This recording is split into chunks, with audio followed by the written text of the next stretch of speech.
What's up, you beautiful blessed boys and girls? Welcome to the channel. This is Tyler Tote. So recently I updated our net worth and I saw that we're at an all-time high again. I just hit 40 years old and was looking, and we're in the neighborhood of about 1.8 million. Crazy thing about this is when I was 30 years old, I look back, my net worth was about 100K, little bit less. And the really wild thing about this is I made more money from 20 to 30 than I did from 30 to 40. You can go back and look at the tax returns. I made well over 7 figures playing poker early in my 20s. Now, the crazy thing again is that I wasn't able to keep much of that money. From 20 to 30, I had fancier toys and shinier things. And from the outside, people probably would have looked at me and said, man, that guy's really wealthy. The truth is I was one law change away at that point from complete ruin. Busto. I had created this massive lifestyle that I needed to keep up with. Never bought assets, never bought things that made me money. And so a lot of that I unlearned early in my 30s, sought mentors, and learned how money worked. And so what I want to share with you guys today is how me and my wife, from age 30 when we met and started dating, got married really short after, to now at 40, 10 years later, have amassed the amount of wealth that we have really without crazy high incomes. So I want to go over that today with you guys, so let's dive in. Now, the biggest thing about money to me is it doesn't buy stuff. This was the first thing I needed to change my mindset around. A really awesome book, The Millionaire Next Door, changed my mind around this, where our most valuable asset is truly time and freedom. And so what I started looking at is, every time that I trade my time for dollars, I'm kind of a slave wage, right? So if I make $30 an hour and I want to buy an item that costs $300, I traded 10 hours of my life for that item. I better make sure that item's worth it. Back early in my 20s, I bought all the stuff, all the flashy toys. Money was coming in very easily at that time with online poker. Once I went and got a real job, I would say in my 30s, managing a bank, I started to realize the value of money and what I actually had to do and put in. If I wanted this fancy item, sometimes I had to work a month or 2 months, day after day, going to this place I didn't necessarily love just to buy that item, and things didn't start to make sense for me there.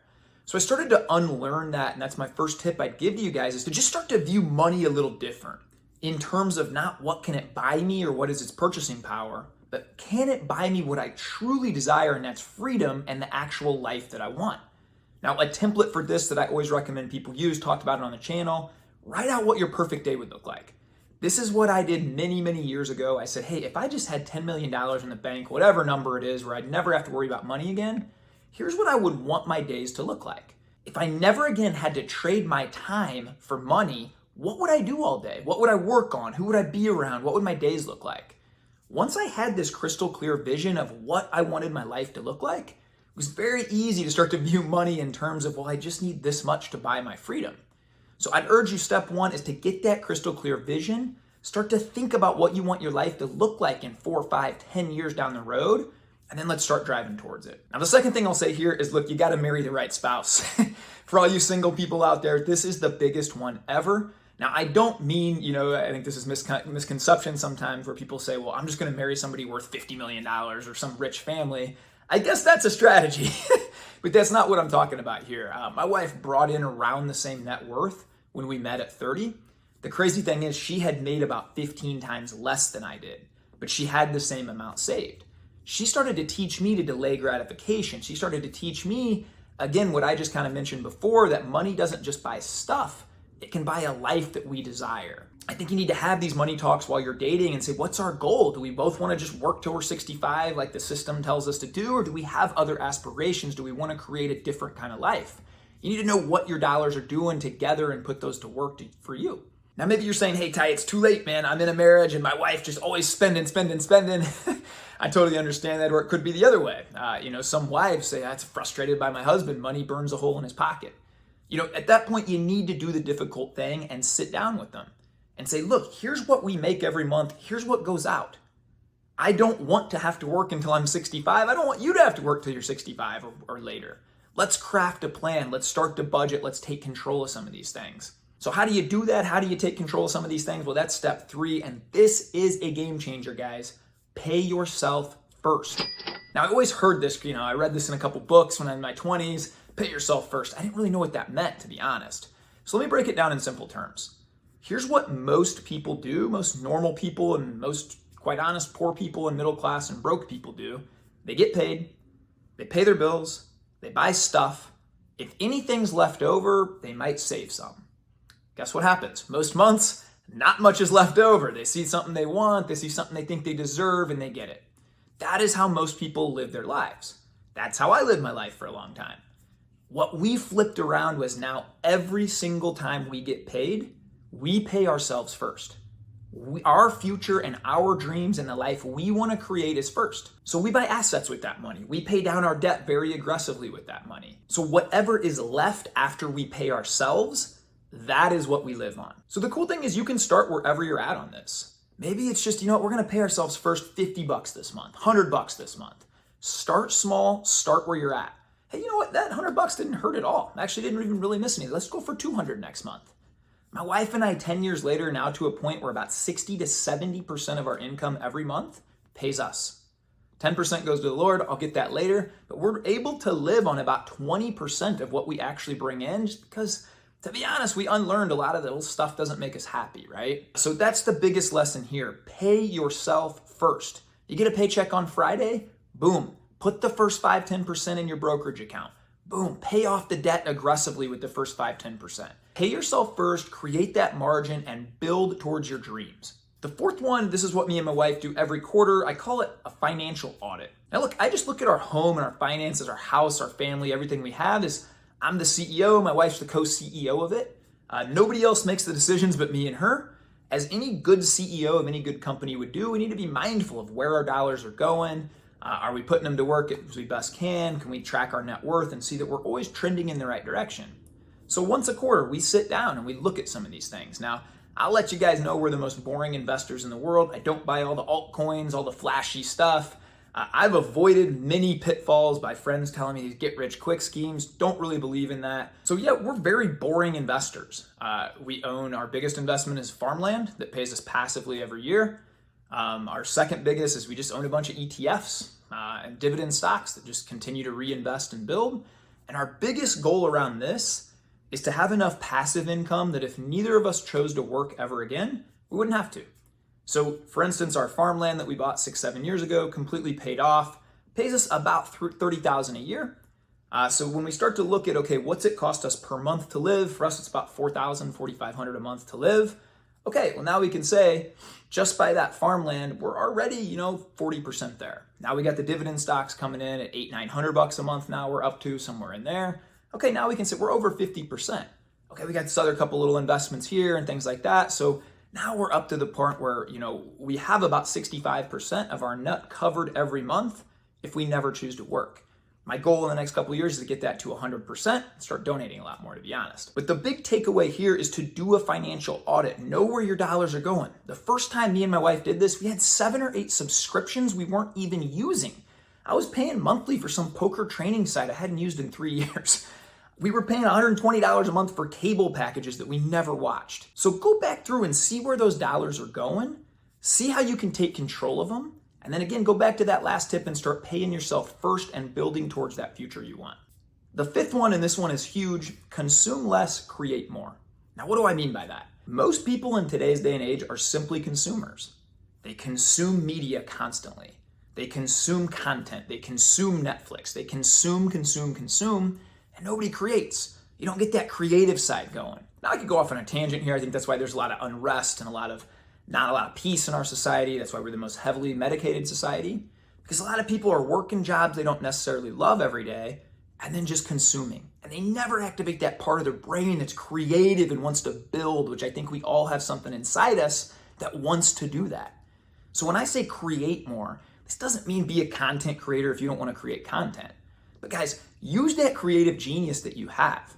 I have a good buddy that I coached a while ago who literally for 2 years, he started buying lottery tickets. I don't recommend that, but they were scratch tickets. And he created this YouTube channel. He's a really personable guy and he gets super hyped. Guys, we got the new $50 ticket. We're scratching.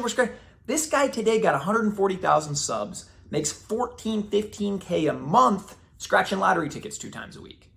If he can find a way to monetize that and fire his corporate job, I believe there's an avenue for anybody. I know people that just love movies, and so, they're going to see movies anyway. So they start little vlogs and little YouTube channels on movies and just see where it goes. I know people that love to fix and restore things. So they start flipping furniture and making a little side money that then they can put aside for their dreams too. So when I tell you to create, it doesn't just mean content. It means think about what you would do again if you had $10 million all day. I love pouring into people. I love helping people. I love coaching people. That's the avenue I went. What is it for you? It's probably something different. The coolest thing is, since we cut the cord to cable and we stopped saying, you know what, we're just going to consume every day, my wife and I started creating. Before we did this, we got paid exactly 2 ways each month. My salary, my wife's salary. Last month, we got paid 18 ways. 18 ways. There's not many days of the month now that we don't have something coming in from one of these small streams. So when you use your creative genius, when you start to create, when you start to work on things, it's fun, guys. I promise you, start this. It can be intimidating at first. Just go have fun with it. Don't put expectations on it. Just start creating. The sixth one, and this one kind of goes hand in hand with the last one, but my goodness, we live in an era where it has never been easier to learn from the best in the world. 99% of my knowledge is regurgitated from people I've learned that are way smarter than me. The only reason I'm good with money now is because I learned from people. All this information is free today. You got a plethora of information on YouTube. You can go to your local library and get books for free.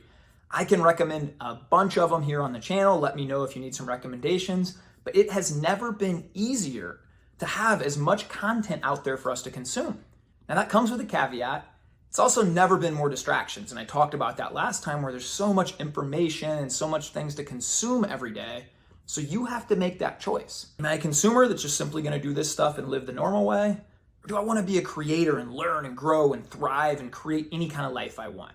Again, that's up to you to decide. The last one I'll give you, and this is a little counterintuitive. I wouldn't have believed you if you had told me this 10 years ago, but it's give. Be generous. There's one verse in the Bible that challenges people to give. It's Malachi 3:10. It's the only verse in the Bible where the Lord says, test me on this. Test me, just try me. In fact, our church right now is doing a really cool thing where they said, hey, we're just going to challenge people to give.